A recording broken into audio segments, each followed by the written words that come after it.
చాలా నెగ్లెక్ట్ చేసిందండి. అంటే మనం నిజంగా అంటే ఏదున్నా వాస్తవం మాట్లాడుకోవాలి.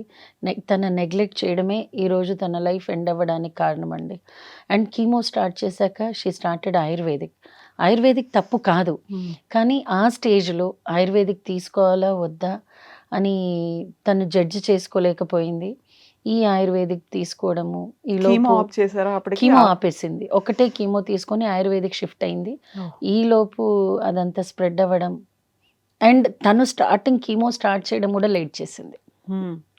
ఎందుకంటే తనకి అవేర్‌నెస్ లేదా? లేకపోతే సరైనటువంటి ఎవరు డాక్టర్‌ని ఐడెంటిఫై అంటే చేయాలని అదేనండి. అనుకోలేదా? ఇప్పుడు ఎక్కువ నేచర్ రిలేటెడ్ ఎక్కువ కనెక్టెడ్ ఉన్నా కూడా కొన్ని కొన్ని వాటికి మన తీసుకునే సొల్యూషనే కరెక్ట్ కాదు. హ్మ్.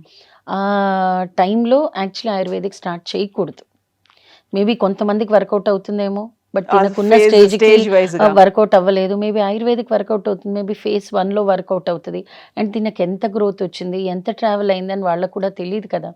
అలాంటి టైంలో కీమో స్టాప్ చేయకుండా గనక తను కంటిన్యూ చేసుంటే డెఫినెట్‌లీ తను సర్వైవ్ అయ్యేదండి. హ్మ్. అండ్ మన టైం కీమో తీసుకున్న తర్వాత ఆహ్, అదంతా రిమూవ్ చేసిన తర్వాత ట్యూమర్ అనేది మళ్ళీ స్ప్రెడ్ అయింది. చాలా ఫాస్ట్‌గా పెరిగింది. అండ్ అసలు ఆ ఫోటో అవి చూస్తే అయితే అసలు వాళ్ళ సిస్టర్ డాటరే డ్రెస్సింగ్ చేసిందండి మధ్యలో ఒక 3, 4 టైమ్స్.